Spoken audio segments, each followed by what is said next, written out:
Hey guys, in this problem, we are given a 2D grid of characters. Each cell contains a letter. We need to check whether the grid contains a cycle made of cells having the same character. What is a cycle?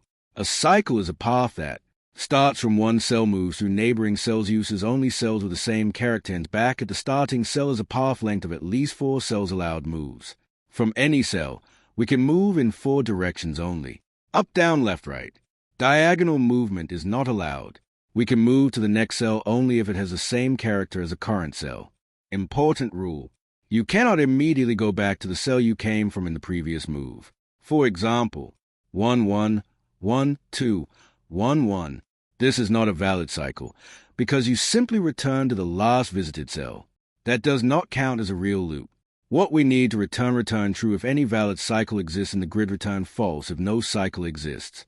Let's understand example 1 clearly step by step. Input grid: AAAA, ABBA, ABBA, AAA. Output: true. Step 1. Observe the grid. The outer border of the grid is filled with the characters. Inside the center, there's a 2x2 block of B characters. So we have 2 groups. Outer ring of A and a square of B. Step 2. Check the outer cells. The cells on the boundary are all connected using up, down, left, and right moves. We can travel like this: top row, right side, bottom row, left side, back to starting point. This forms a closed loop.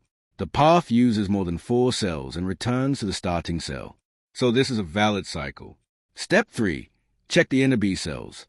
The center cells are BB, BB. These 4 B cells are also connected in a square shape. We can move top left B, top right B, bottom right B, bottom left B, back to top left B. This is another closed loop of length 4. So this is also a valid cycle. Step 4. Final answer. Since the grid contains valid cycles, the answer is true. In this problem, we need to detect whether a 2D grid contains a cycle made of the same character. We can move only in 4 directions: left, right, up, and down.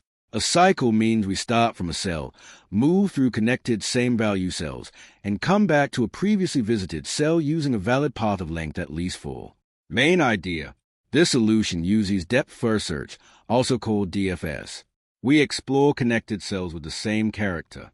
If during traversal we reach a visited cell that is not the immediate parent, then we found a cycle. Step 1. Basic setup.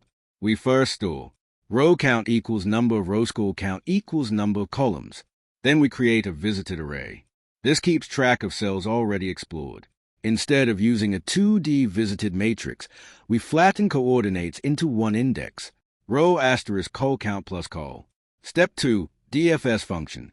The DFS function takes current row, current col, current cell, parent row, parent col, previous cell we came from. Why parent? Because if we move from one cell to its neighbor, the neighbor should not immediately count the previous cell as a cycle. That would be invalid backtracking. Step 3. Explore 4 directions. For every cell, we try left, right, up, down. We calculate next row and next col. Then we check: is it inside grid bounds? Does it have the same character? Is it not the parent cell? If yes, continue. Step 4. Detect cycle. If the next cell is already visited, then we found another path reaching an old node. That means a cycle exists. Return true immediately. Otherwise, continue DFS recursively. If deeper recursion finds a cycle, return true upward. Step 5. Start DFS from every unvisited cell. The outer loops go through all cells.